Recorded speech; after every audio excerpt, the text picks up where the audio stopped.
So Django, we say it's a framework. What is a framework? Can anybody tell me?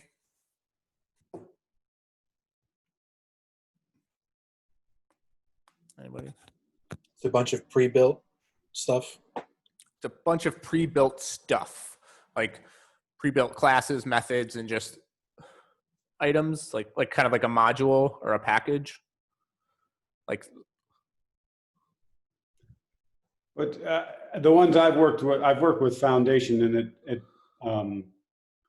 it's that, but well, certainly classes, at least the part I did, and then basically it's like if you conform your code to these set of specifications, then you can leverage all these things in the framework. Yeah, it's all a little bit with Bootstrap and stuff. Yeah. So a framework is essentially like an ethos of how to build something. So the Django framework, a bunch of developers got together and came together and were like, we think this is the best way to build a full stack application. And within that, there's a bunch of modules, packages that exist within the Django framework, but they operate in a very specific manner. And the way that Django does it, or the way developers, the developers that created Django think that's the best way to do it.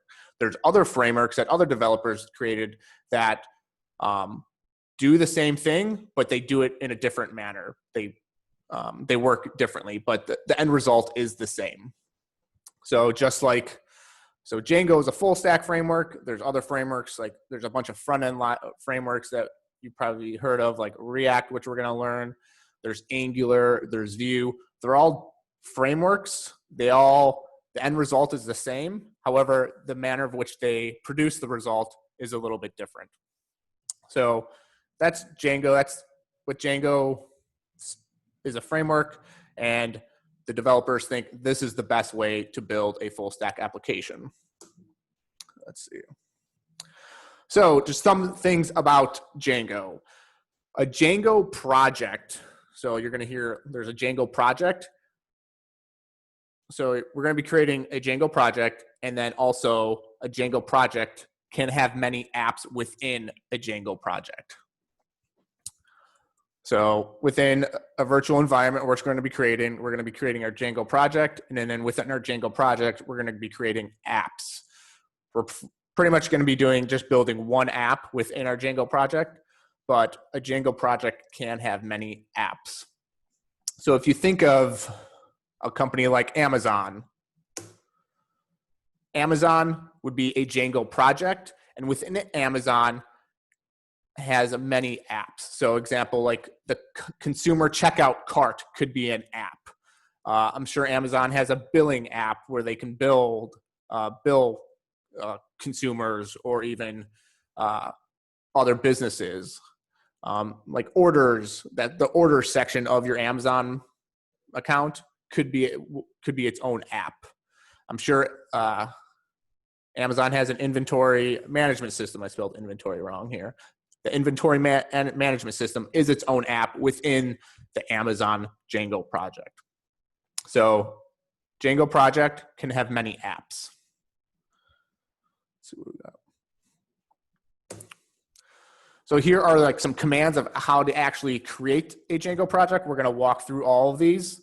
So you're going to create a virtual environment. You're going to go into that virtual environment, which is this blue bubble. Then we're going to have to install Django. We're going to actually have to install Django. We're going to create a new Django object or project by running Django-admin start project, followed by the project name. And then within our project, we can create our apps.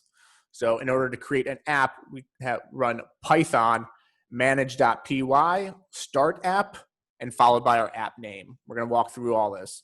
And this manage.py file is very important. It is like the entry point into our Django project. So we're going to run a lot of commands off of this manage.py file.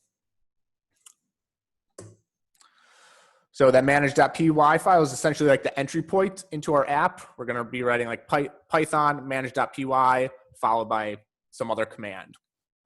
And then within the Django project itself, not within an app, you're going to have the settings.py file, which is very important. This is where we're going to add our Postgres database.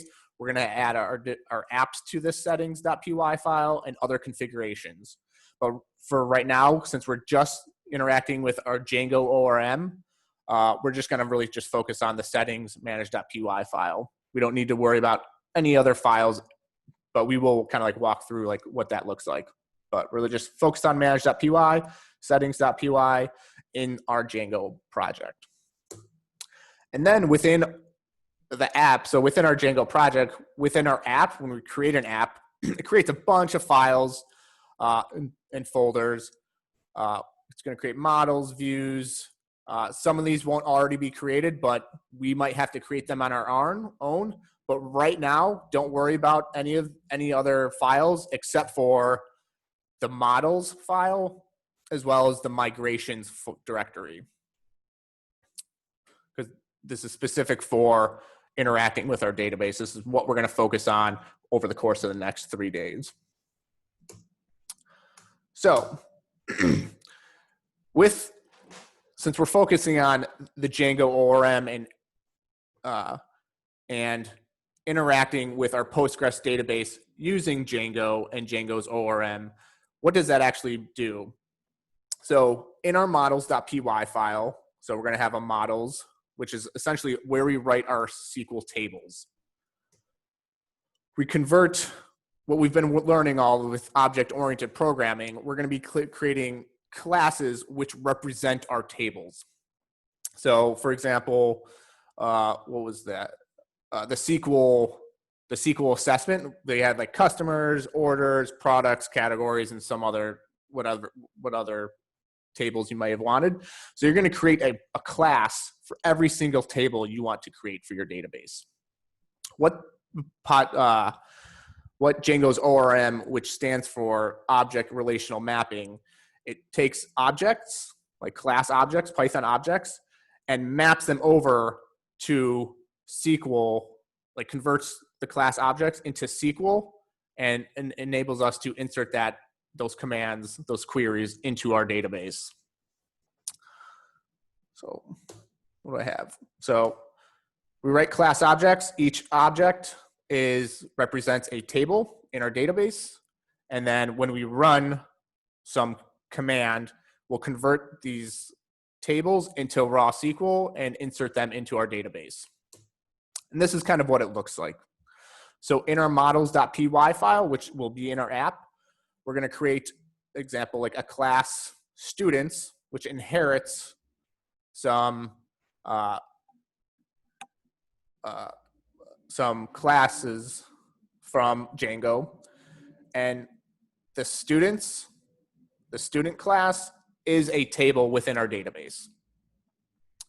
And then within like our student, we have name and email, and then the type of field, or call it the type of field within the database, like char field, which is character max length 200. So we're using object-oriented programming to create our tables.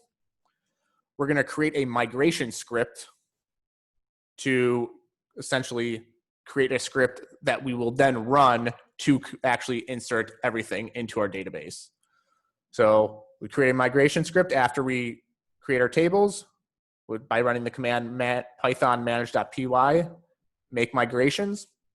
It creates a script, which we then will have to run python manage.py migrate, which actually runs the migration scripts, which then which essentially converts this stuff into SQL and then inserts them into our database. Does anybody have any questions? We're going to walk through this right now. All right. So, new window, CD, desktop, Lima challenges, make directory, intro, say Django ORM, CD, Django ORM. All right. Let's go all the way back to the top. So the first thing we actually need to do is create a virtual environment to into before we actually create our Django project. Does anybody know what a virtual environment is and what's the purpose of it?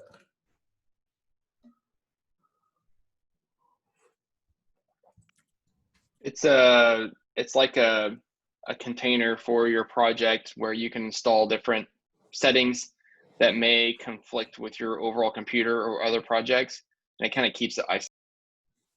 Yep, exactly. It's a container that you parse out on your local machine in which you can install apps or install modules or install any kind of things in there, and it will protect. It's its own little bubble. Anything within that or anything outside of that won't conflict with anything that you install within the virtual environment.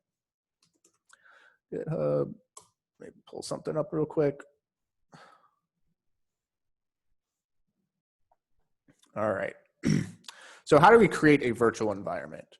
I'm going to clear it. I'm going to ls. So there's nothing in this Django ORM directory.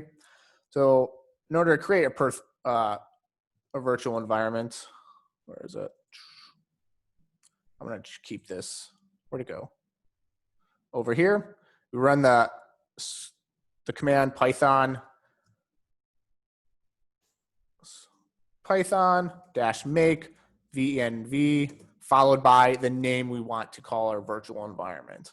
It could be like anything if we want to, but I'm just going to keep it as venv virtual for virtual environment. I noticed that when we did that last week, it just seems like you would want to give that kind of like a more project distinctive name. Is that or is there the reason why I do it is just to keep it conform. Like it doesn't matter. I can just run this no matter what whatever project or whatever thing I run into or any virtual environment I make. I always just call it venv. So anytime I actually want to activate the virtual environment, I don't have to like actually look to see what the virtual environment is called. Okay. So yep. It just becomes your sandbox. Right. So if I would have to look at see like if I started some different application or different projects, I'd have to look to see what did I call that project again or that virtual environment again. So if I kept them all the same, the command is always the same. Yeah. Okay. So if I ls, there's my virtual environment, and in here there's a bunch of there's just like a bunch of stuff in there. So I'm just going to open this in a current window. So there's just a bunch of stuff in here. I don't really actually know what any of this stuff is. It just allows us to activate it, deactivate it, and things like that. So I created a virtual environment. Now I actually have to enter into my virtual environment. I'm currently outside the bubble. I created my virtual environment, but I'm still outside of the bubble. I need to be inside my virtual environment. So in order to do that, I can do source, the name of my virtual environment, which I called venv, bin activate. And if you look at the current working directory here, now I've got this little venv. That's the name of my virtual environment. Now this lets me know that I'm currently in my virtual environment. So I'm currently in it. In order to get out of it, I can type deactivate, and it can deactivate the virtual environment. But let's go activate it again. So I've activated the virtual environment. So now there's nothing actually installed in here. So the first thing I need to do is install Django. So pip install Django. Pip install Django.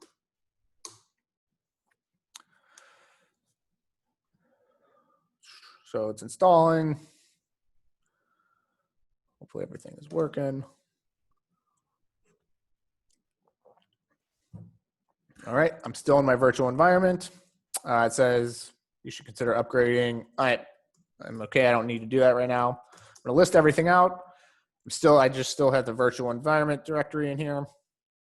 The next step, I actually need to start a Django project. And that command is Django admin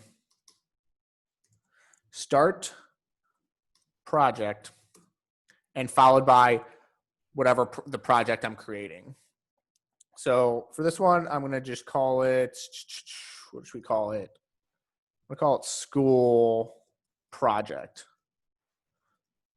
And if I call it school project like that, it says, uh-oh, command error, school project is not valid. It's not a valid project name. Make sure the name is a valid identifier.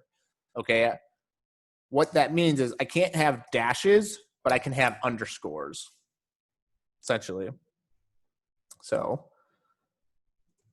Django admin start project, school project. All right. Nothing broke. And up here in my, what is this called? Explorer, I can see that school project directory has been created. Now, if I click into here, I see that we have a manage.py file as well as another folder called school project. So it essentially creates two folders, school project, whatever the name is, and then within there, another directory called, which is the same as what your project is. So in here, we have all this stuff, but the only thing we want to worry about right now is the settings.py file and this manage.py file. This is the entry point into your app. You don't ever need to touch anything that goes on in here. Just know that this manage.py file is here to run commands on. So you don't ever have to touch anything in there. And then in here we have the ASGY settings.py file, urls.py file, and the WSGI file. You don't have to worry about anything right now, what these files do, except for the settings.py file. So in here, if I look down here, so we haven't started an app yet, but this is where we're gonna, has a bunch of objects and essentially just a bunch of configurations. So it says it's generated by the Django admin start project, blah, blah, blah. So what we really want to focus on right here is this installed apps, as well as this databases. So this is all created for us. This is all like automatically created for us. All right. So ls, I've got the school project and virtual environment. I'm going to clear the screen. And the next thing I want to do is actually, because we're using Django's ORM, we actually have to create a database, like a Postgres database. So I'm going to create DB. I'm going to do school, because this is a school project. So I'm going to create DB. All right, I'm going to drop DB. DB school. All right. So I'm going to create that school database again. All right. And I'm just going to PSQL school just to see if it, oh, not school project. So here's my school database. Did not find any relations. Q, great. So now we actually have to connect our Django project to our Postgres database. And as I said before, we have to pretty much focus on installed apps, but we also have to focus on, where'd it go?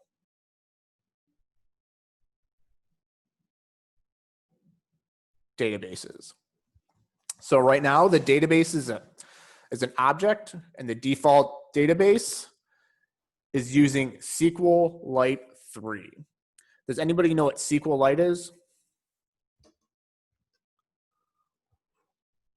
SQLite is essentially just a file that allows us to run SQL commands and store data to. It's a very light database. It's never actually used in production. It's just like a mock database. It's not an actual production ready database. It's literally just a file that stores data to, in which you're able to run SQL commands on. So our engine is not SQLite 3. We're using Postgres. So we can do Postgres. Is it just PostgreSQL? And where we go? School project. Just want to make sure. Yep, that's PostgreSQL. And then the name. This is the path to the SQLite folder, but we're not using a SQL or the path to the SQLite file, but we're not using just a SQLite database. We're using an actual database. So the name of our database is called school. So we have to change the engine to just say PostgreSQL, and the name of our database is school. So that's the first thing we need to change in order to interact with our Postgres database using Django.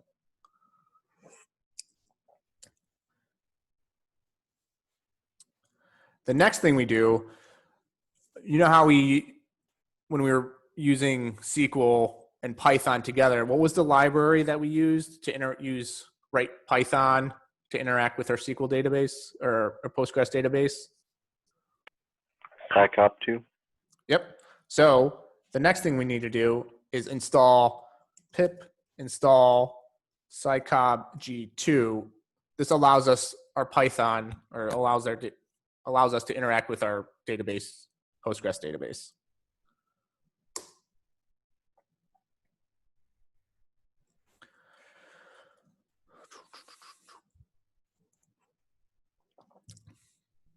All right, great. And this is probably a statement of the obvious, but all of this stuff is only happening in this virtual environment that we're working in right now, right? Correct. If you exit the virtual environment, you wouldn't be able to access any of this stuff. Correct. Like you wouldn't, if I were to run the Django project on a server, it would not have access to all those libraries that I just installed or anything like that. And just a side note on that, Tom could actually show you right now if he did a pip freeze and then showed you the output and then deactivated his environment and did a pip freeze again, Yeah. You could see the difference. So if I run pip freeze, thank you, Chris. I've got this stuff. So I installed Django and I installed scicop-g2. These are probably already installed or may have been installed globally or may have just already come with Django already in there. But if I deactivated and then do pip freeze again, it's going to show a bunch more. Like these are all the libraries I have. Those are global installed. Yep. I probably should clean that up. So I'm just going to go back all the way up and reactivate my virtual environment. So I'm back in my virtual environment. If I do pip freeze again, there, that's all I have installed. So I've created a Django project by running the Django-admin start project school project. I've created a Postgres database. I've connected my Postgres database to my Django project in the settings.py file by declaring that I'm using a Postgres database Postgres database, and also the name of that database. So the next step, let's go over here. I need to actually start an app.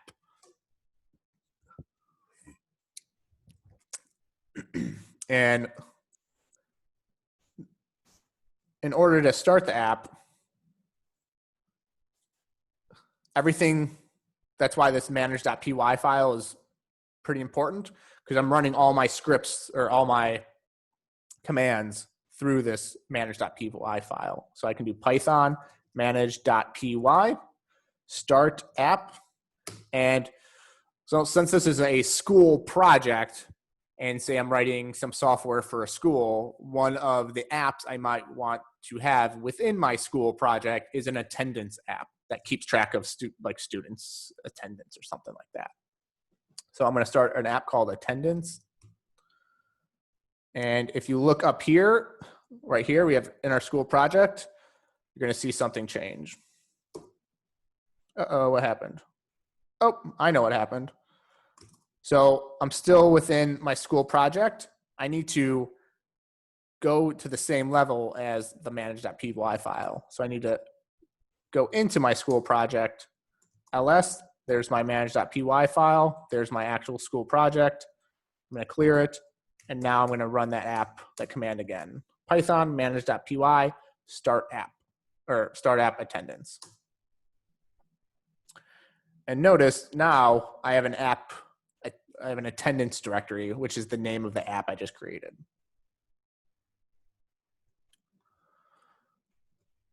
So I've got my app. If you look, so we got the manage.py file, we have our settings.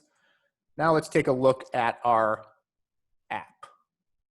So in our attendance app, we have a bunch of stuff. We have an init, an admin.py, an apps.py, our models.py. This is what we're really going to focus on today in the next 3 days. We have our tests where we can write test cases. And we have our views, which we'll worry about Thursday and Friday. So the first thing we actually need to do is, what does it say? In here, settings.py file, where we add our Postgres database. Now we actually have to add our apps to our Postgres database. So in the settings.py file, if we scroll up here to installed apps, these are all the pre-installed apps that Django comes with. An admin app, an auth app, content types, sessions, messages, static files. You don't really need to know a whole lot about this right now, but know that we also have to add our attendance app. There we go. And let me just put a comma there, just in case another developer comes and forgets to put that there. Attendance. So we just added our app. Now we want to focus on our models within our app. So I'm just going to close the attendance app right now, or I'm sorry, the settings. And I'm going to go into my models.py file. And this is where we create our models, or also known as tables. But models is what we're going to call our tables from here on out. So we're pretty familiar with object-oriented programming. So we can actually create our models here. We can do class. It's called student. And within our student class, we want to inherit models.model. We want to inherit all the elements, all the attributes from this model class, which it comes from our Django framework. So this is already here for us. It says from Django database module, import models. And then within our class, we're going to create a student table called students. And we're going to inherit the models.model. And now we're going to actually create the fields of the columns or the fields of this specific table. So we can say like first name equals models dot char field, and let's do max length equals 200. Now, one thing that's great about Django, it has a really great documentation, or at least I think it does. So I can say Django model example, and I click here. It says models.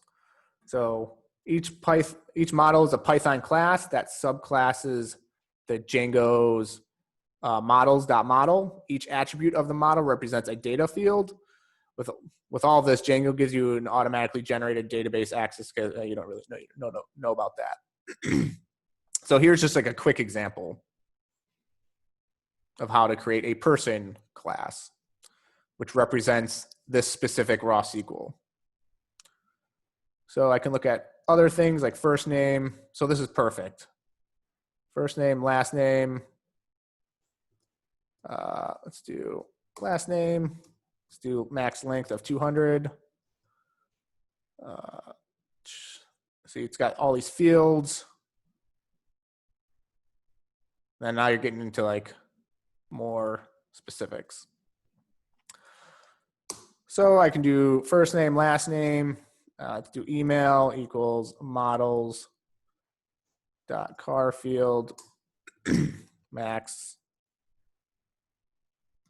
length. So and over here, because IntelliSense comes up, says char field, it has all these different attributes that you can add. Max length equals, let's do 200. And let's do like created at, or does that already come pre-built in? Let's just start with that. But if you want to know, say Django model fields list, model reference,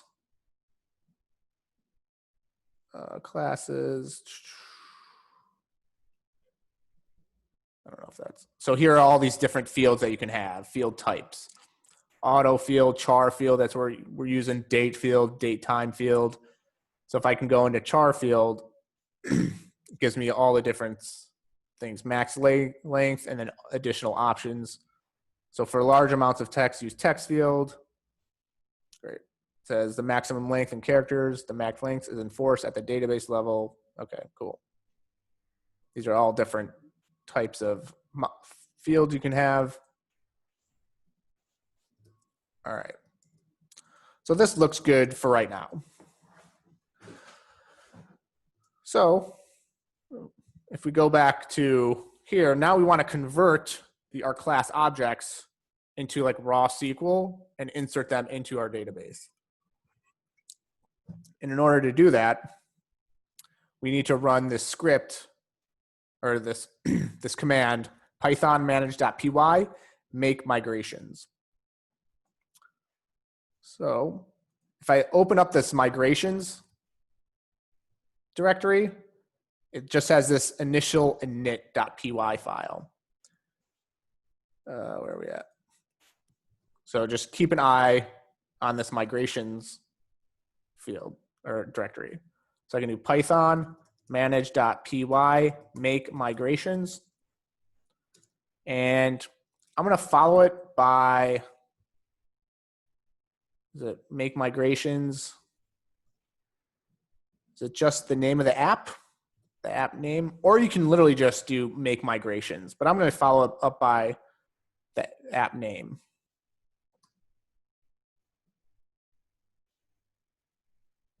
There it goes. It says migrations for attendance app. Attendance migrations 0001 underscore initial.py create model student. And then in my migrations directory, this 001.initial.py got created. And if I come in here, I don't really need to do anything in here, but just know that this is a script that was auto-generated by Django that does something. It converts my Python class into raw SQL and injects it, and then when I run it, it will like insert it into my database.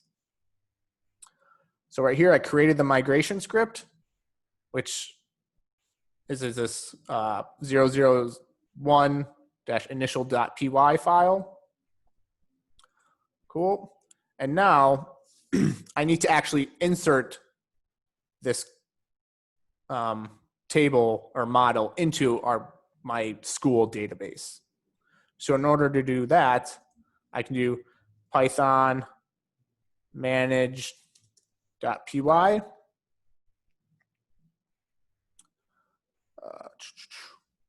migrate. And I can do migrate followed by, I think it's the attendance. So python manage.py, and I'm only going to migrate the student model into our database. Is the backslash necessary on the end of the? No, it shouldn't. No, I think it should work still. So it says operations to perform, apply all migrations in the attendance app. It says running migrations, applying attendance .001 initial, which is this initial Python file, and it says okay. So I can go into my PSQL school, just school. There we go. Now I can press \D. And now I have this attendance underscore student and these Django migrations, this other thing. So when you create a class or create a table in Django, the actual table name is in the app name is prepended to the name of the table. So attendance is the name of my app, followed by student, which is the name of my actual class. Yeah, right here. So attendance underscore student, and then you don't have to worry about anything, none of that right now. Does anybody have any questions of what I just did? Not necessarily what you just did, but what is the possibilities? I'm assuming there's probably limitations within Django, but it looks like you're creating a database or a table for each particular model. For each app can have multiple models. Each project can have multiple apps. Mm-hmm. And all of that's contained within one database. So in theory, is it possible to access the same table from a different app, or access a table from one app that was originally created by a second app? I actually don't know. I've never ran into that scenario before, but I think, I think it's possible. Yeah, because when we're actually querying our database, well, technically each app should be confined. I don't know. Yeah, I actually don't know. Chris, do you know? Noah, do you know? Yeah. You should be able to, right? Yeah, you can. It's because it's all like the commands are all the same. But it's like you were just about to say, it's not if the moment you import, because basically you can import a model from another app into another app, but immediately when you do that, you create a dependency between the apps, and the whole idea of having reusable apps in Django is to keep them isolated to their own responsibility. You can do it. Sometimes you have to do it. But there's usually a better way to handle that. But you can access, any app can access another app's, through the models, you can access their tables by importing that model. Okay. Yeah, I was just thinking like if we had a grading app, because we got an attendance app, but hypothetical for the school would be a grading app. You'd still need to pull in all the data from the student's information as far as first name, last name. You might not necessarily need their email, but you pull in their student ID, assign them a grade, what class they're actually attending. So again, I just wasn't sure if we'd be duplicating the student, class. Table, yeah. Yeah. Or if we could just import it in and access it. So. Yeah. Oh. All right. I have a really useful video I can link to you guys in one of the channels that will help you get an idea. Yeah. So we won't actually, in our challenges, we won't actually be creating multiple apps for our projects. It will pretty just much be one single app, because a single app can do a lot. But yeah. So continue. So we just created our model, a student table in our school database. We created a migration script called initial or 001 or one.initial.py. If I wanted to change, like if I wanted to add like a created at,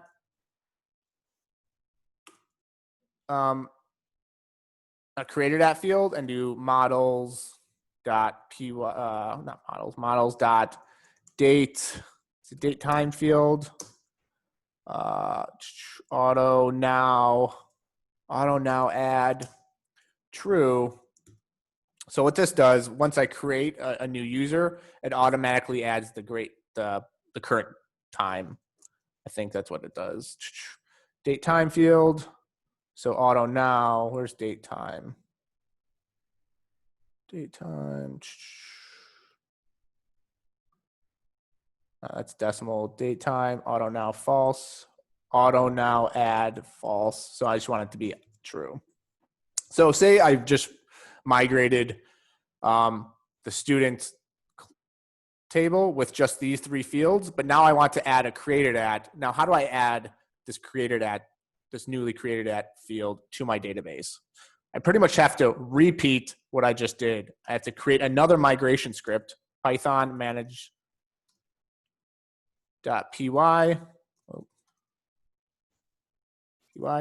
make migrations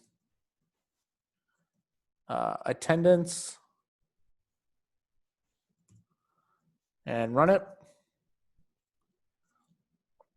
Says without a default, the database needs something to pop. So look, it's like you are trying to add the field created at with auto now add true to student without a default. The database needs something to populate existing rows. So if there's already data inside my database that doesn't have this field, like what's the default for that specific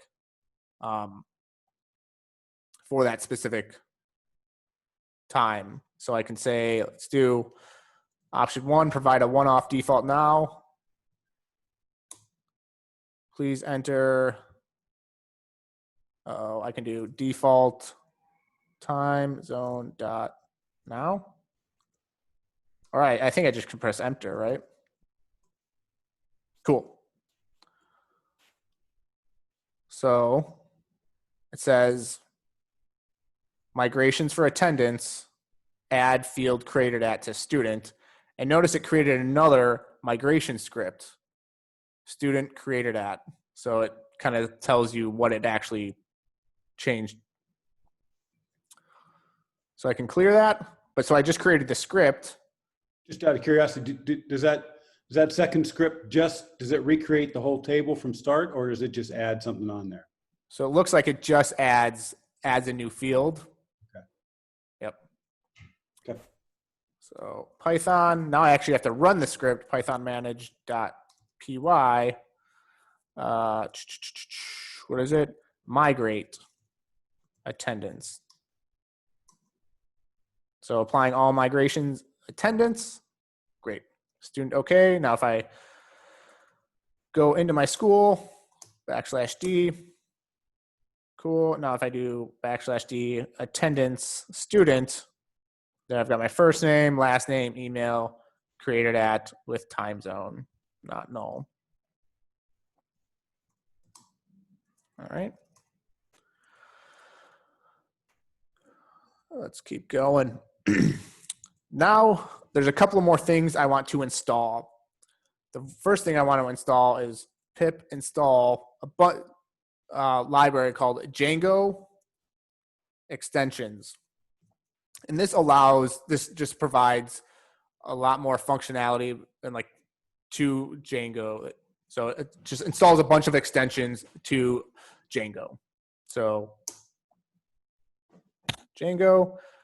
And next I want to install pip install Ipython because I want to interact. What did it say? Python. Cool. Because I want to create a Python shell and just interact with my database directly from the console. So since I installed Django extensions, you can look at just like Django extensions. So read the docs. So Django extension is a collection of custom extensions for the Django framework. It includes management commands, additional database fields, admin extensions, and much more. So this is Django extensions. Is its own app. So I need to actually add Django extensions to Django extensions to my installed apps. And now I actually want to interact with my database using a Python shell. Oh, you have an extra T in that extensions. That might mess. Thank you. That will mess me up. So I can do Python manage.py shell plus. So Python comes in with a built-in manager, a built-in shell called Ipython. And here we go. Boom. So shell plus model imports. Great. So now I can actually interact with my database using this Python shell. So I can do like, say, let's see. Let's look at my models. Oh, I wish I can. Oh.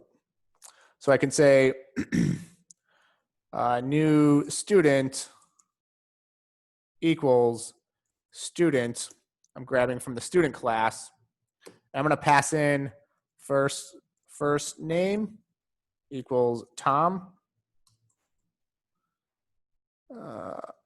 Last name equals Preet. And then email equals tom@email.com. See if this works. Okay, nothing happened. If I type new student, it's a student object, which we should be pretty familiar with when doing object-oriented programming. We just created a class called student. It's a student object, but it says none right here. So I just created a student object in the Python shell. I have yet to actually save it to the database. So I can do new student dot save and invoke it. All right, nothing happened. That's usually good. So what actually happened? Let's see. I'm going to actually exit out of here. No, I think that's good. So, so I'm in this Python shell. I've got Django installed. Now I can actually start running Python or Postgres or SQL queries using Django's ORM and like grabbing data from the database using Django's ORM. So I can do student.objects.all. What this does, it says from the student table, grab everyone that's in there. And it returns a query set, which looks like an array of one value. So I can literally just grab the first value. Now I've got the student object, which has one value.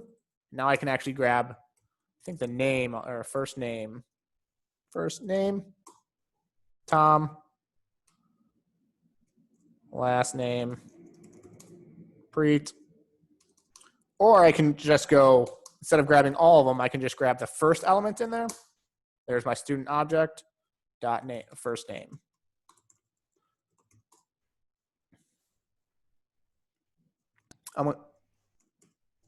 Does anybody have any questions?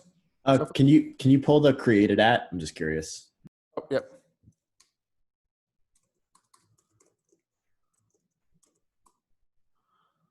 Yeah, it's really ugly, but yeah. I'm going to exit out of here. I want to show you something that's also kind of cool. I'm going to clear this. So that's the shell plus Ipython, but I'm going to also do print SQL. So this is something Noah found last cohort or told me about. When I enter the shell plus including print SQL, it will print the corresponding raw SQL command for what I'm actually doing. So if I do student.objects.all, student.objects.all, this is the corresponding SQL command that it just did. and it returned, gives the execution time, and it actually returned the query set.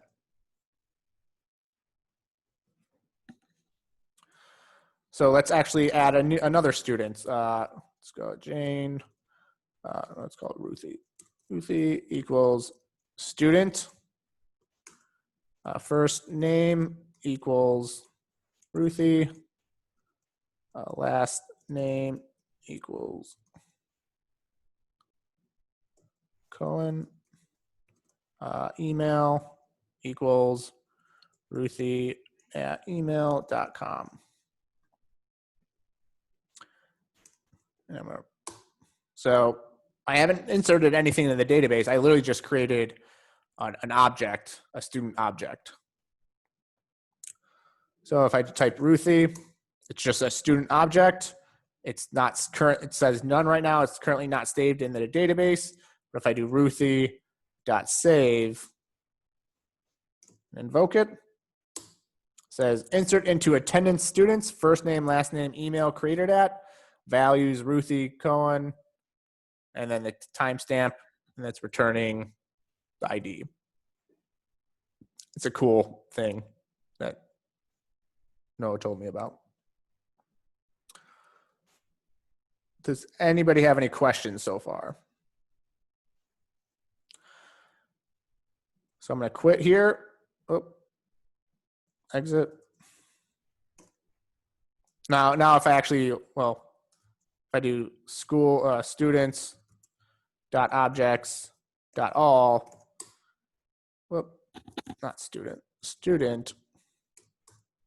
Now the query set is an array of 2 student objects. If I grab the second value dot name, whoop, first name, I can grab, so the equivalent is essentially that. I grab the first name. Hey, Tom, when we were doing SQL, we were doing plural nouns, and I see your class on line 5 is singular student. Is that just preference? Should we be sticking with plural nouns for our model classes? Students model. I think it should have an S at the end. Or does it automatically, hold on, let me see something.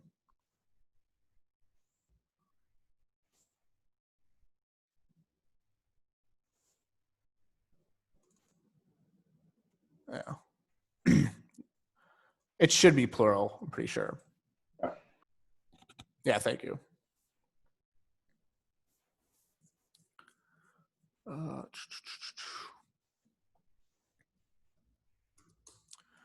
right. Does anybody have any questions?